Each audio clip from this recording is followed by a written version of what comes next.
My parents refused to visit me while I was hospitalized after a car accident, calling me a nuisance, and prioritized my sister's childbirth instead. I cut ties with them and stopped providing financial support. 2 months later, they stormed my house, screaming, "How dare you abandon your family?" A few years ago, when I was in my 20s, I was in a terrible car accident. A drunk truck driver crashed into my car, and I was hospitalized for several weeks. I broke my arm, and it took a very long time to learn how to walk again. It took even longer for all the scars to heal. It has been almost 3 years since the accident. Even though it wasn't my fault, I still drive with extreme caution. The only thing I remember from that accident is that my family refused to come to the hospital for me. The reason was that my sister went into labor. Hospital for me. The reason was that my sister went into labor. Ironically, I was on my way to surprise my sister at the hospital where she was scheduled to give birth, but I got into a car accident on the way. It was only a few weeks before the end of the year. The place I lived was only a few hours away from my hometown, so it was very convenient to travel back and forth. When I got a call from my parents saying my sister was in labor and rushing to the hospital, I decided to surprise her. I borrowed a friend's car and drove to the hospital. However, I got into an accident on the way and was rushed to the nearest hospital. My parents were too busy with my sister, so a friend stayed by my side at that time. What particularly disappointed me was that even days after my sister gave birth, my parents didn't come to check on me. I knew the situation wasn't ideal, but it still upset me. Despite being in severe pain and feeling dazed after the accident, I repeatedly called my parents. Every time a hospital staff member came to check on me, I kept asking if my parents had called or come to see me. Each time I heard their response, I felt disappointed. Finally, a week after the accident, I received a call from my parents. But it wasn't to ask if I was okay. It was to ask why I had been calling so often. They said they had been ignoring my calls because they were with my sister and her baby. I was shocked by their cold attitude, especially considering the situation, but I still asked about my sister and the baby. They told me my sister and my newborn niece were fine. I thought they must have already known I was in an accident, but they didn't ask about me. My friends told me they had sent messages to my parents through every platform. So my parents should have already known about the accident. I decided to provide the information myself. I told them about the accident and how I'd been trying to inform them for days. At that point, I at least expected some kind of reaction, but they just said they already knew from my friends and didn't say anything more. I was furious and asked if they couldn't even pretend to care about me. They told me they didn't want to talk to me because they prioritized being with my sister during her childbirth over being by my side after the accident. They deliberately ignored my calls and messages because of that. I couldn't understand what they were saying. As far as I knew, the truck driver was drunk, and the accident wasn't my fault. But they said that didn't mean I wasn't responsible. They blamed me for deciding to drive alone, calling it irresponsible. They said it was very late at night, and there was no reason for me to go driving. When I told them I was driving to the hospital to see my sister, they said I didn't need to do that. They told me the accident was entirely my fault. It was so cruel and insensitive of them to say that. I was so angry that I hung up without saying anything else. Later, I found out that when the people who discovered me at the accident site called 911, they contacted my parents first. My parents refused to come and asked not to be called about the matter again. The authorities then contacted my friends because I had their contact details with me. That's how my friends found out about the accident. Even when emergency services told my parents to rush to the hospital, because their daughter had been in an accident, they didn't come. Their only response to the situation was to blame me for what happened. After that incident, I realized that while I did my best for my family, they had no interest in being there for me. Even my sister didn't try to contact me. I haven't been in touch with my family for the past 3 years since that incident. I have completely given up on them. Before this, we had a normal relationship, but I always felt like I was being sidelined as the older sister because my sister was prioritized. My family proved that to me when I had that accident. For the record, I'm not mad at my parents for not coming to see me while my sister was giving birth. However, I was angry that they didn't think it was important to come see me even after my sister had given birth. I didn't even expect my sister to visit me in the hospital. At that time, it was clearly impossible for her to do so right after giving birth, but it wasn't impossible for my parents. My sister had her husband and in-laws to take care of her. I only had my friends. Fortunately, I had friends good enough to stay by my side and help me recover. They and their parents covered all the costs of my recovery and other expenses. I am still repaying them, but I am truly grateful for everything they did for me. At the time, I couldn't afford to handle the expenses myself anyway. It's been 3 years since the incident, and they still haven't tried to contact me. Many of my relatives are wondering why I no longer keep in touch. I kept all the reasons for this to myself. There was an unspoken agreement not to talk about the incident with anyone in the family. I had adhered to that until recently, but now they've decided to discuss it. One of my aunts contacted me afterward. That's because my parents had framed the story in a way that painted me as the villain. This happened a few weeks ago, when my parents hosted a dinner party at their house to celebrate my sister's promotion at work. While everyone was together, the topic of my estrangement from the family came up.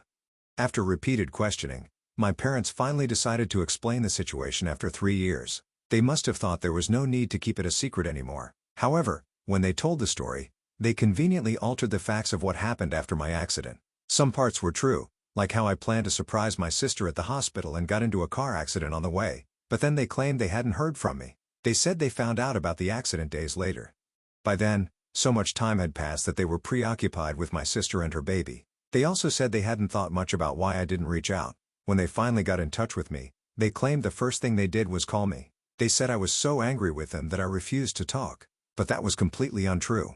They further claimed they had tried to contact me several times after that, but I allegedly kept refusing their calls due to the incident, so they eventually gave up trying to reach me. They essentially portrayed the entire situation as a misunderstanding on my part. They made me out to be an utterly unforgiving villain toward them. In other words, after 3 years of silence, my parents started lying about me at a family gathering.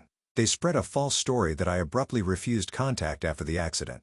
They claimed they had tried multiple times to reach me, but couldn't. It was as if I had irrationally severed ties with my parents out of anger.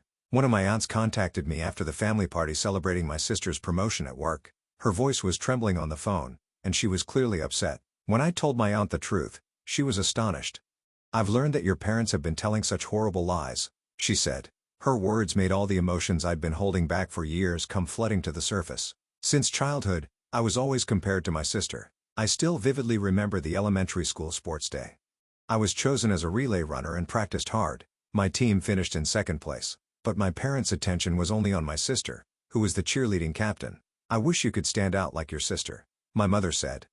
Her words still linger in my ears. The day I brought home my report card was always nerve-wracking. Even if I got an A grade, they would ask, "Why isn't it a perfect score?"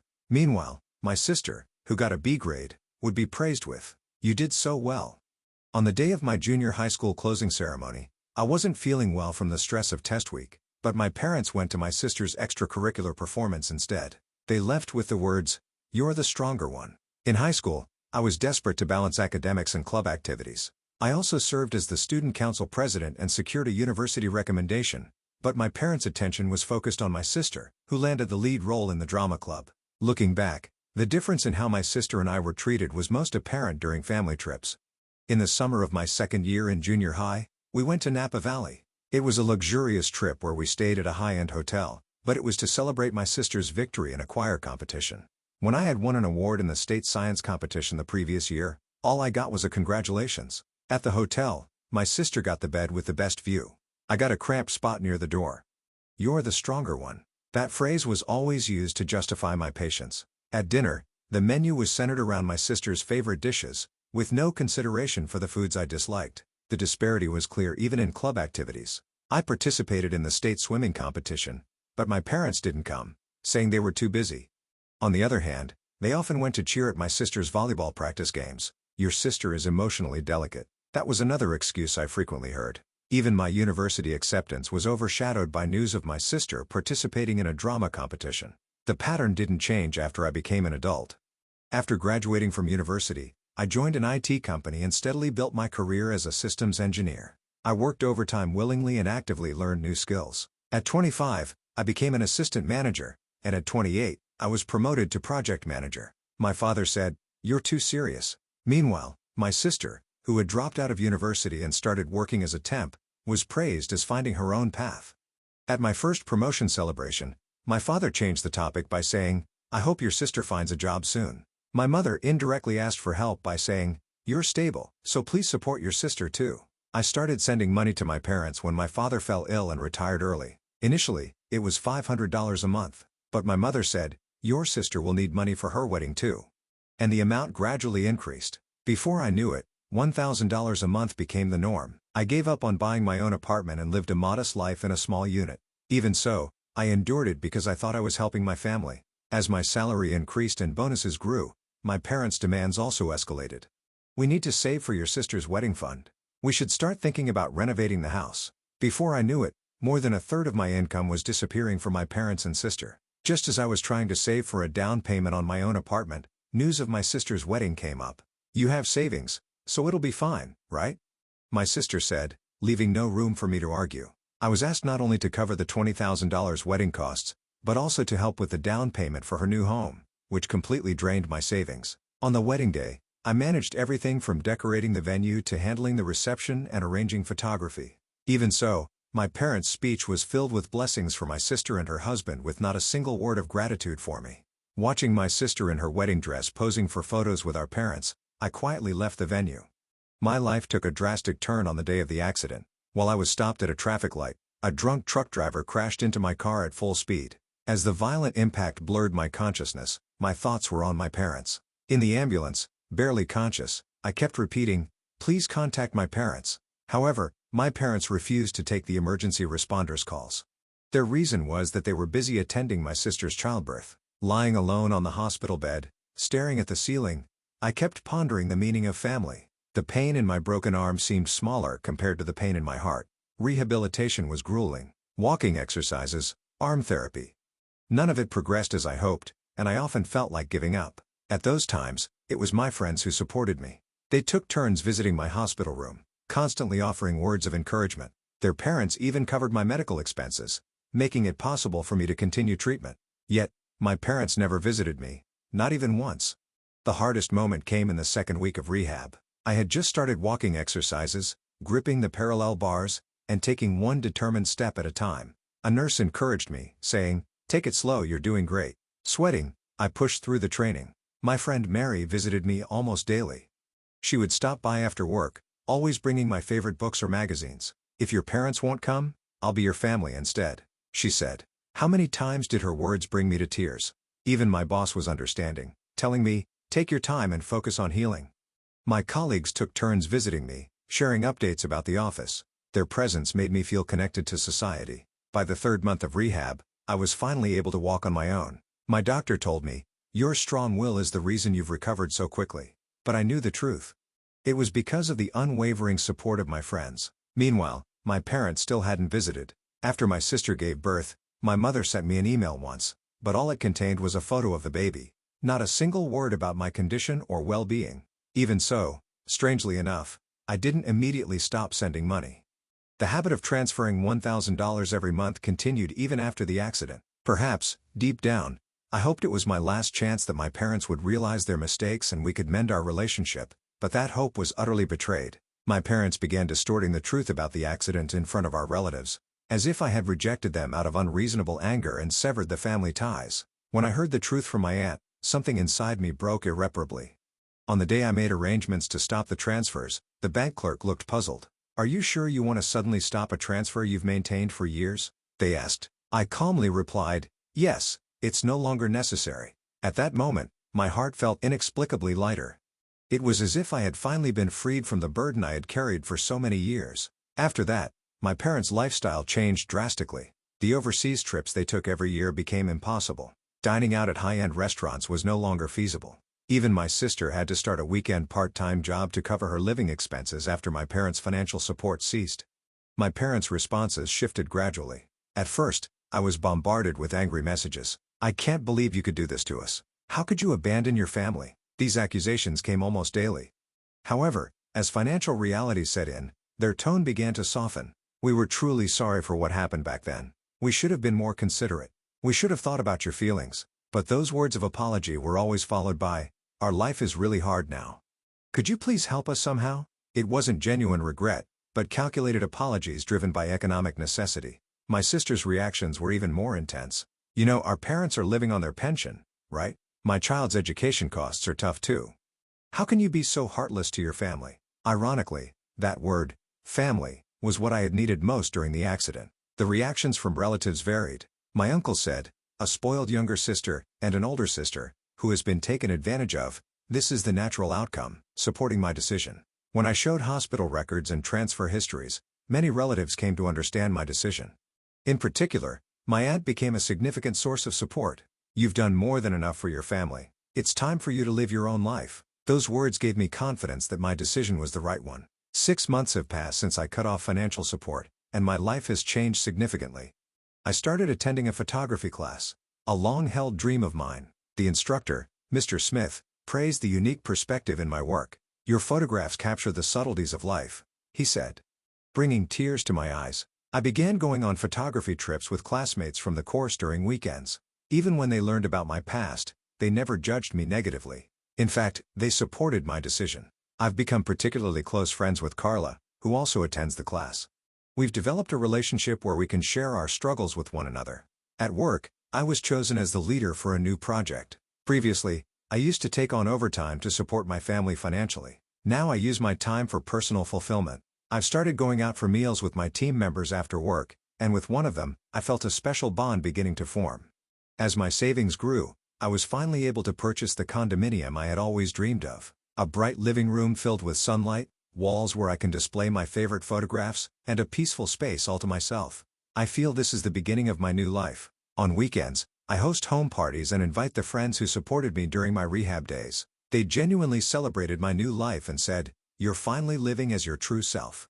Above all, I feel happiness in being surrounded by people who understand and value me. Even without the ties of blood, I have found a bond that is genuine, based on mutual understanding and support. I heard that my parents were forced to give up the house they had lived in for many years. They had fallen behind on mortgage payments. Their new residence is an old apartment building, a 20-minute walk from the nearest station.